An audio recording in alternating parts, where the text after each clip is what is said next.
Você deve estar se perguntando: por que Alexandre de Moraes mandou prender Bolsonaro?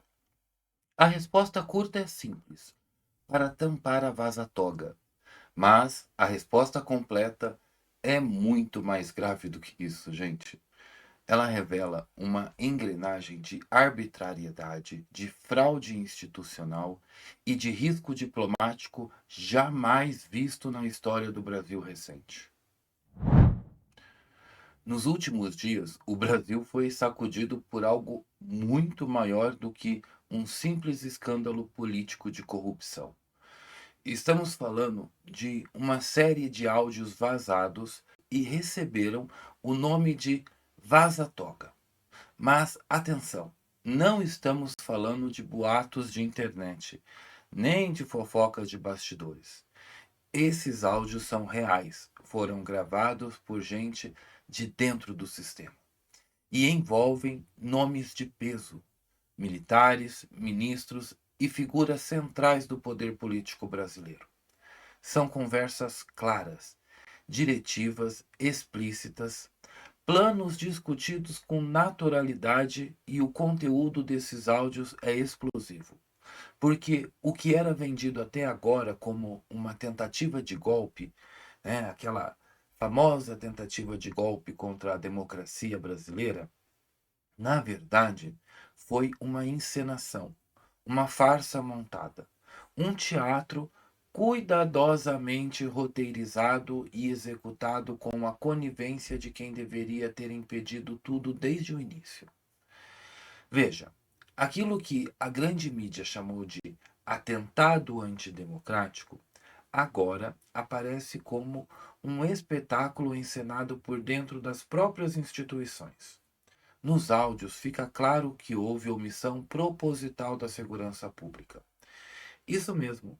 As forças responsáveis por proteger os prédios dos três poderes foram avisadas. Elas sabiam que haveria movimentação popular e, mesmo assim, receberam ordens para não reagir. Repetindo, foi uma ordem: não reagir, deixar acontecer. E assim eles fizeram, com tudo registrado, tudo documentado. Agora, com esses áudios públicos, não dá mais para fingir que não sabiam. O que parecia descontrole era estratégia, o que parecia caos era cálculo. E o mais grave, essa omissão proposital foi usada depois como arma política.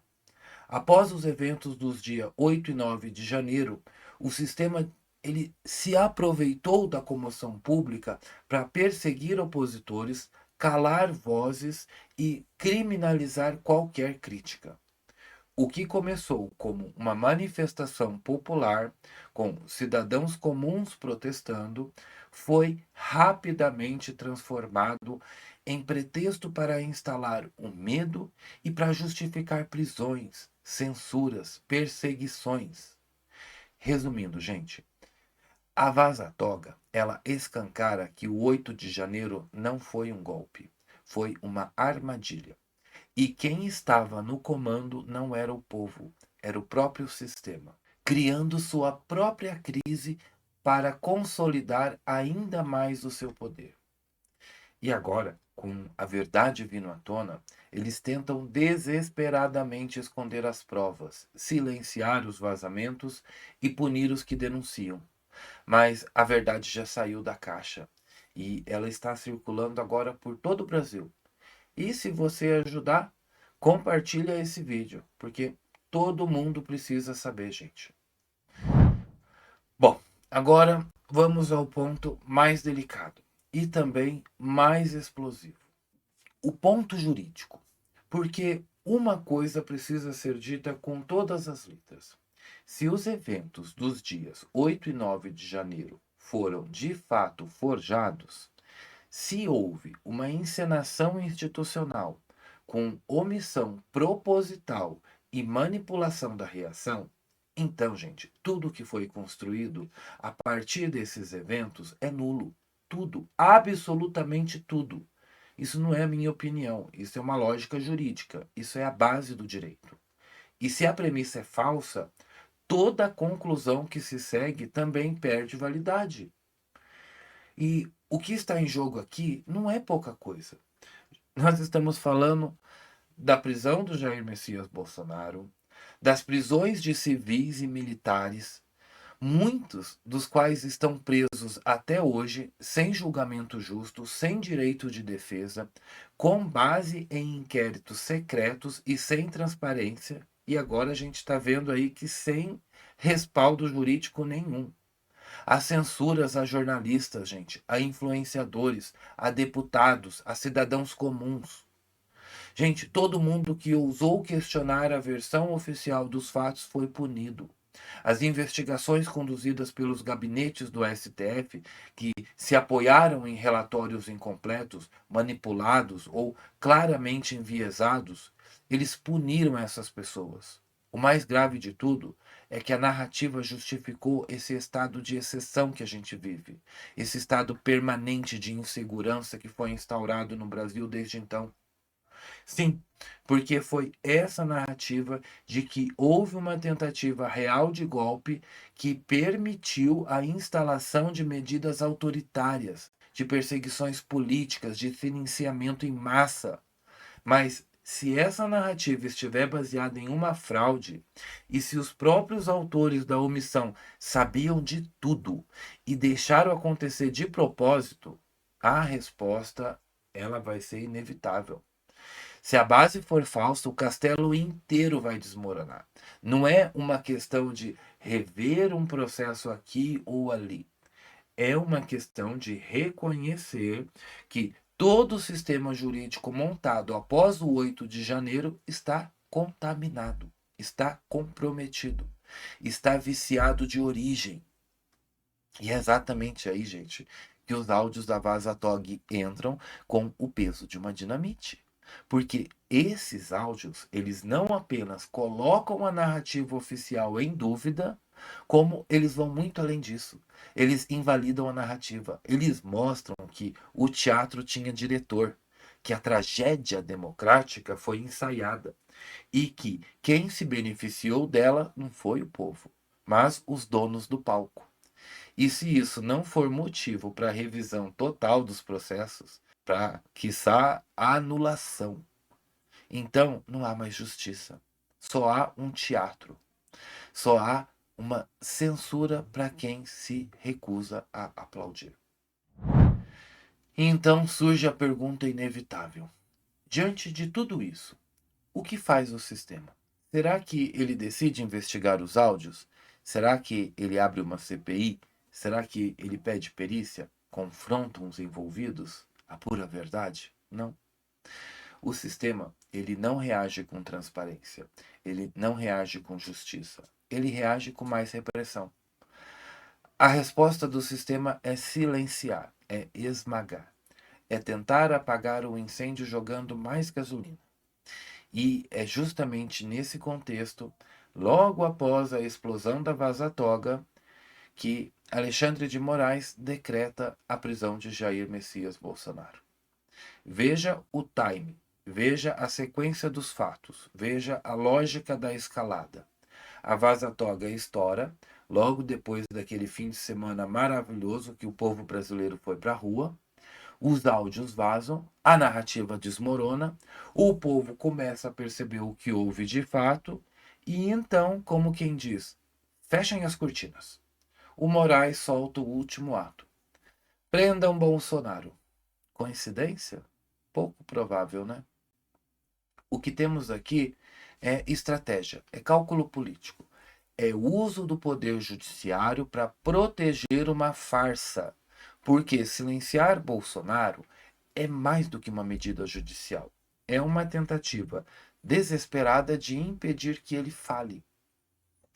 É impedir que ele revele o que sabe. É cortar a linha direta entre a verdade e o povo. A prisão, nesse contexto, ela é uma cortina de fumaça. É uma forma de enterrar a Vaza Toga no esquecimento. É um movimento de xadrez, gente, para tentar abafar o escândalo com outro escândalo. Como se dissesse assim: esqueçam os áudios, olhem agora para o preso. É a velha tática do Desvio de foco. Enquanto todos comentam a prisão, os áudios deixam de ser pauta. Enquanto o país discute se Bolsonaro deveria estar preso, ninguém mais pergunta por que deixaram o 8 de janeiro acontecer. Essa é a lógica do sistema. Criar barulho novo para silenciar o barulho antigo. Mas quem está acordado já entendeu. A prisão não é justiça, é um escudo. É uma proteção da mentira. É punição preventiva contra quem pode desmascarar o jogo. Vocês entenderam? A prisão do Bolsonaro, ela não pode, em hipótese alguma, ser tratada como um episódio isolado. Ela não surgiu do nada. Não é um ato neutro, muito menos jurídico no sentido estrito. Ela faz parte de uma sequência de movimentos calculados. É a continuação direta de uma estratégia de contenção, de repressão, de desvio de foco. Uma resposta do sistema às verdades que começam a vazar agora. A Vaza-Toga não é apenas um escândalo midiático. É a exposição crua e direta da engrenagem interna de um sistema podre. Um sistema que orquestrou o 8 de janeiro com plena consciência dos riscos. Os áudios vazados, eles revelam isso, eles escancaram. Eles mostram que os militares sabiam de tudo com antecedência e optaram por não agir. Mostram que ministros se beneficiaram do caos. Mostram que políticos sabiam e preferiram o silêncio. Ou seja, o que era vendido como golpe era, na verdade, encenação institucional. E o que isso causa? Desmorona a narrativa. A narrativa do golpe só se sustenta com base no medo, com o medo da ruptura, o medo de milícia, medo da democracia ameaçada. Mas quando se descobre que tudo foi armado, o medo perde a sua função. E se o medo some, então o castigo imposto também perde legitimidade. A inelegibilidade, as prisões, as censuras, os dossiês, tudo isso passa a ser visto como o que de fato é: perseguição. E quem sabe disso? Alexandre de Moraes. Ele sabe e por isso mesmo decide dobrar a aposta. Não responde aos áudios, ignora as denúncias, não autoriza investigações, persegue jornalistas que divulgaram os fatos. E mais, tenta transformar a própria reação à Vaza-Toga em um novo ato antidemocrático. Ou seja, o sistema age como um cão que morde, gente, o seu próprio rabo. Quanto mais se denuncia a arbitrariedade, mais a arbitrariedade aumenta. É um ciclo autorreferente, viciado, autodestrutivo. E a prisão de Bolsonaro, dentro desse ciclo, é o gesto simbólico máximo. É o sistema dizendo assim: quem ousar expor o esquema será silenciado. Prender Bolsonaro neste momento é proteger os verdadeiros culpados, é blindar o teatro do 8 de janeiro, é manter de pé a mentira que já está ruindo, é intimidar qualquer voz que ainda tenha coragem de gritar. E não se engane, isso é perigoso, muito, muito perigoso, porque quando o poder judiciário se torna escudo de narrativas, gente, a justiça desaparece.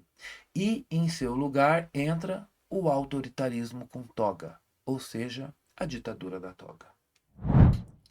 Mas Alexandre de Moraes comete um erro, e não é um erro pequeno, é um erro de cálculo, um erro de soberba. Ele acredita que pode seguir escalando a repressão, que pode seguir subindo o tom, dobrando a aposta, sem que isso tenha consequências fora do país. Ele aposta que ninguém lá fora está vendo, mas ele está enganado, porque o mundo está assistindo. E quem mais está assistindo? Os Estados Unidos da América. Os americanos acompanham cada passo, cada movimento, cada abuso de autoridade. E não ficaram calados diante da prisão de Bolsonaro. a Casa Branca reagiu. Não foi uma nota diplomática protocolar, né, daquelas que não dizem nada. Foi uma nota dura, direta, clara, emitida pelo Departamento de Estado americano. E o recado veio sem rodeios. A prisão de Jair Bolsonaro é vista como uma grave ameaça à democracia. É isso que eles disseram. E mais, a nota oficial não deixa Moraes de fora, pelo contrário. Ela lembra ao mundo que a imprensa brasileira esconde Alexandre de Moraes já na lista dos sancionados pela Lei Magnitsky. E o que isso significa? Significa que ele é considerado oficialmente pelo governo dos Estados Unidos um violador de direitos humanos. É um status formal, não é uma opinião, não é um achismo, é uma lei internacional. A Lei Magnitsky, ela é uma legislação americana que pune autoridades estrangeiras envolvidas em corrupção ou em violações graves de direitos humanos. Alguém lembra do Clesão? É? A gente não pode esquecer nunca dele. Do Daniel Silveira.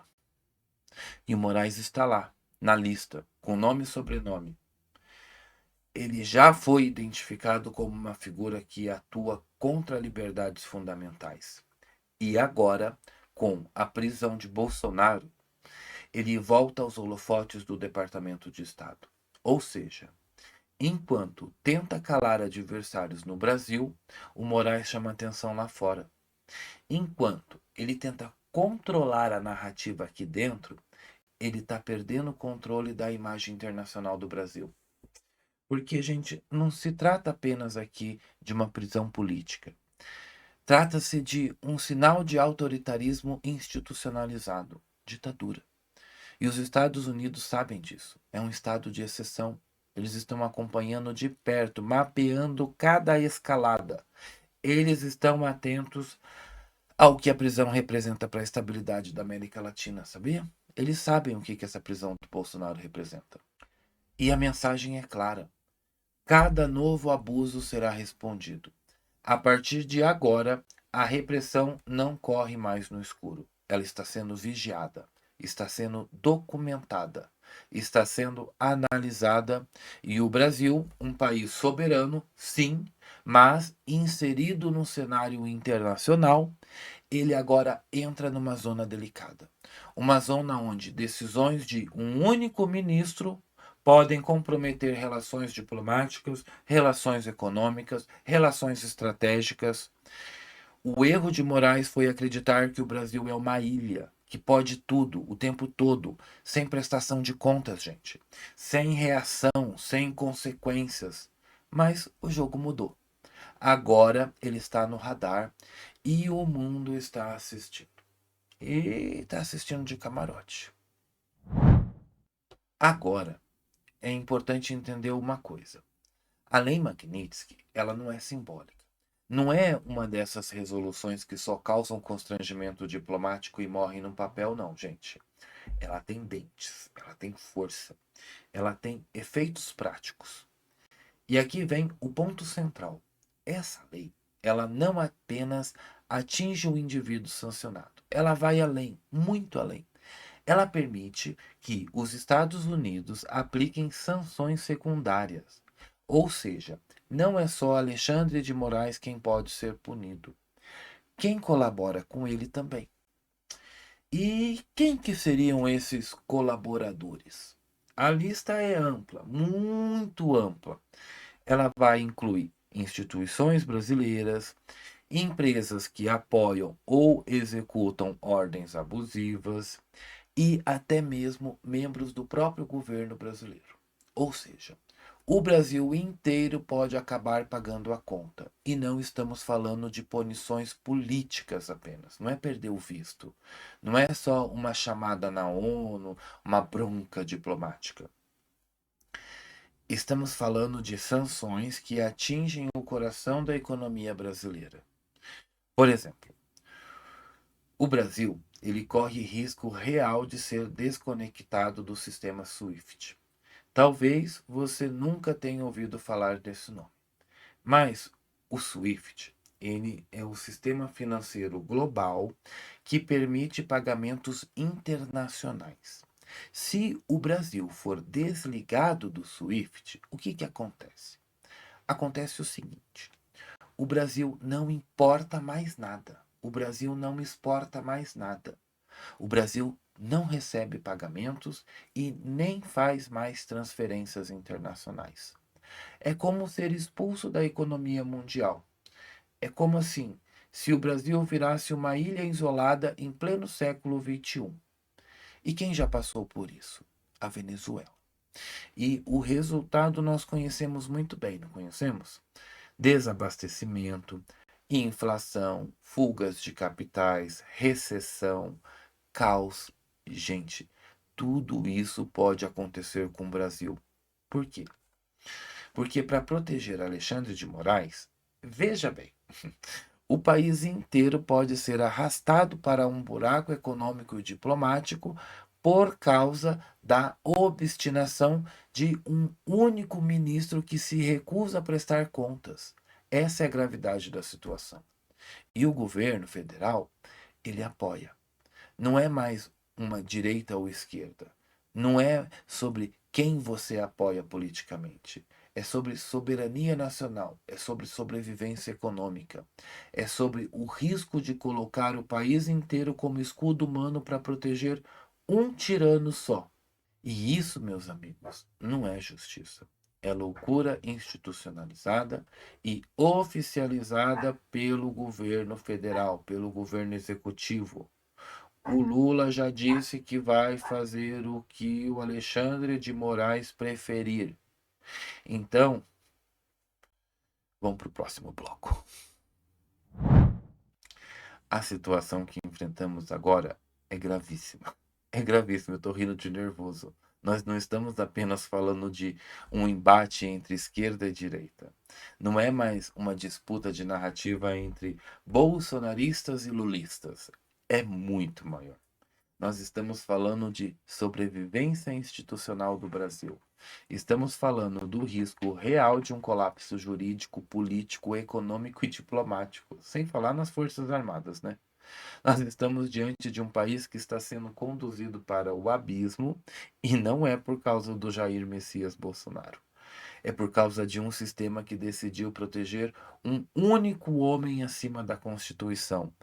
Esse homem tem nome, a gente conhece, o Alexandre de Moraes. Ele não é mais um juiz. Ele se tornou uma blindagem ambulante, um poder intocável que legisla, julga, executa e censura. E agora também ameaça arrastar o Brasil inteiro para uma crise sem precedentes, apenas para salvar a sua própria pele. Mas isso só continua acontecendo por um motivo: porque ninguém o freia. E quem pode frear? O Senado. O Senado tem o poder constitucional de agir. Pode instaurar um processo de impeachment, pode limitar os abusos, pode restabelecer o equilíbrio entre os poderes. Mas o Senado não vai agir sozinho, porque os senadores, em sua maioria, são covardes, são acomodados, são omissos. Precisam ser pressionados. Eles precisam ouvir o clamor do povo. É o povo brasileiro que paga a conta. É o povo que vai sofrer se o Brasil for isolado do sistema financeiro. É o povo que vai amargar recessão, inflação, caos. Por isso, é o povo que precisa agir. É preciso tomar consciência. É preciso se informar. É preciso sair do silêncio. Gente, é preciso exigir o impeachment de Alexandre de Moraes antes que seja tarde demais. Antes que ele arraste o país para um confronto sem volta. Antes que o Brasil vire um campo minado de instabilidade e pobreza. Essa não é uma luta por Bolsonaro. É uma luta pela sobrevivência do Estado de Direito, pelo futuro da nossa soberania, pelo direito de sermos um país livre que responde à lei e não ao capricho de um único homem. Antes mesmo de eu gravar esse vídeo aqui, saiu uma notícia importante aqui, que talvez ela pode mudar aqui o rumo do Brasil recente. As informações são do deputado Gustavo Gaia, que esteve no plenário hoje, dia 5 de agosto, e ele viu tudo de perto e relatou com clareza. Hoje, no dia 5 de agosto, o Alexandre de Moraes cometeu o erro que pode ser o começo do seu próprio fim. Ao decretar a prisão de Jair Bolsonaro, um dia após as manifestações gigantescas em todo o país, o Moraes acreditava que ele passaria impune, como em outras ocasiões que ele já se passou, né? Mas a resposta foi imediata e forte. A oposição bloqueou a mesa diretora do Senado, impedindo a abertura da sessão. E então, algo inesperado começou a acontecer. Senadores começaram a mudar de posição. O número de parlamentares favoráveis ao impeachment de Alexandre de Moraes subiu rapidamente nessa tarde de 33 para 38. Faltam apenas 3 para atingir a maioria necessária, 41 votos. E se isso acontecer, o Senado pode sim, gente, abrir o processo de impeachment contra Moraes. E tem mais. Os Estados Unidos já cogitam sancionar a esposa de Moraes. Né? Já saiu algumas informações de bastidores divulgadas hoje, né? A Folha de São Paulo, ela publicou que a prisão de Bolsonaro irritou os ministros do STF e com isso isolou o Moraes e a medida pode ser agora reconsiderada. Ou seja, vamos pensar aqui que há um risco do Moraes ser forçado a recuar diante do desastre que ele causou. Ele está isolado, fragilizado e, pior, exposto. Outros nomes do Supremo, como o Barroso, o Gilmar Mendes, o Flávio Dino, o Fachin, segundo relatos da imprensa, eles estariam alinhados com a decisão de não reagir contra as sanções internacionais aplicadas via Lei Magnitsky. O Lula, presente nesse encontro, ele também teria dito que o governo fará o que o Moraes quiser, como eu disse. Isso é gravíssimo, porque nós estamos diante de um momento inédito onde um juiz que nunca teve um voto age como se fosse o próprio chefe do executivo. E, e o presidente da República, né? Eleito, se submete à vontade dele, sabia? Mas a estrutura começa a ruir. Partidos como União Brasil e o PP, eles declararam oposição ao governo hoje e eles ajudaram na obstrução dos trabalhos no Senado. E aí a sessão foi cancelada. Os parlamentares, eles estavam dispostos a dormir no plenário hoje. Tinha gente assim, com até colchão, travesseiro, para vocês entenderem o tamanho da gravidade do que está acontecendo. E vamos lá. Como se não bastasse, até a Globo News anunciou uma mudança de linha editorial hoje. A Daniela Lima foi demitida e o canal planeja uma guinada à direita. Tudo isso em um único dia. O dia 5 de agosto de 2025 vai entrar para a história do Brasil como o início da virada, o início do basta, o início da queda. O deputado Gustavo Gaia foi direto. O túnel não tem mais só uma luz no final. O túnel agora inteirinho se iluminou. E nós também dizemos: a verdade está vencendo. Agora sim podemos ir ao nosso fechamento. Agora que você acompanhou tudo até aqui, vamos voltar lá à pergunta que deu início a este vídeo? Por que Alexandre de Moraes mandou prender Jair Bolsonaro? A resposta é direta e incontornável. Para tampar a vaza-toga, para abafar aos áudios que escancaram a fraude, para esconder que o 8 de janeiro foi uma armação institucional, uma encenação com roteiro pronto, elenco escalado e um objetivo definido. Criar o pretexto necessário para perseguir adversários políticos. Mas há um problema.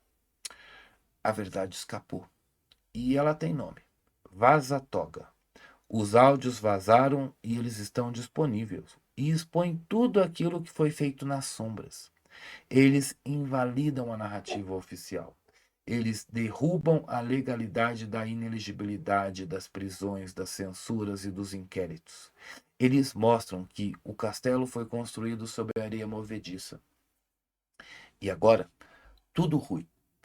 E o que Moraes faz diante disso? Dobrou a aposta. Mandou prender o Bolsonaro, né, para tentar encerrar o assunto à força, mas ao fazer isso ele colocou o Brasil inteiro em risco. Risco diplomático, em risco econômico, de sanções, risco de isolamento internacional. Tudo para proteger a própria toga. Mas aqui vai a boa notícia. A maré começou a virar, o túnel que antes era escuro agora está se iluminando. Não é mais só uma luz no fim do túnel. O túnel inteiro começou a brilhar, porque o povo está despertando. Os senadores estão se mexendo. A imprensa ela está recuando e até os aliados do Moraes começam a abandoná-lo. E agora eu deixo duas perguntas para você refletir e para você responder aqui nos comentários. Gente, vale a pena estragar a soberania de um país inteiro para proteger um único homem? Vale a pena aceitar a tirania em nome de uma estabilidade fabricada à base de medo e censura? Você vai assistir a isso calado ou você vai se posicionar? Se você chegou até aqui, eu quero deixar o meu muito obrigado. Este canal ele só existe porque você compartilha os vídeos que você assiste, porque você comenta em todos os vídeos que você assiste aqui, e essa confiança que você entrega para mim, eu agradeço de coração, viu? Fortalece muito essa luta. Já somos quase 70 mil inscritos, mais de 60 membros apoiadores aqui da nossa comunidade. E se você ainda não é membro, considere se tornar um. Eu e a nossa estagiária agradecemos o seu apoio aqui à nossa plataforma, ao nosso canal. E neste sábado tem vídeo novo exclusivo na área de membros. Lá a gente fala com mais profundidade, com mais liberdade, né? Sem a censura, sem essas amarras. E lembre-se, ou exigimos a restauração da legalidade, ou entregamos o Brasil a um tirano de toga. E o preço não será pago só com a nossa liberdade, ele será pago com a nossa soberania. E, se você quer se tornar um psicanalista, a Escola Britânica de Psicanálise no Brasil está com as suas matrículas abertas. O início das aulas é agora dia 16 de agosto. O link para você poder fazer a sua matrícula e depois uma entrevista comigo também está aqui na descrição desse vídeo. Vai ser uma alegria ter você lá na IBP, porque lá a casa é nossa. Eu sou Rafael Marques Menezes, psicanalista, professor e diretor da Escola Britânica de Psicanálise no Brasil. Foi uma alegria ter você comigo até aqui. Eu fico te aguardando no próximo vídeo. Até lá!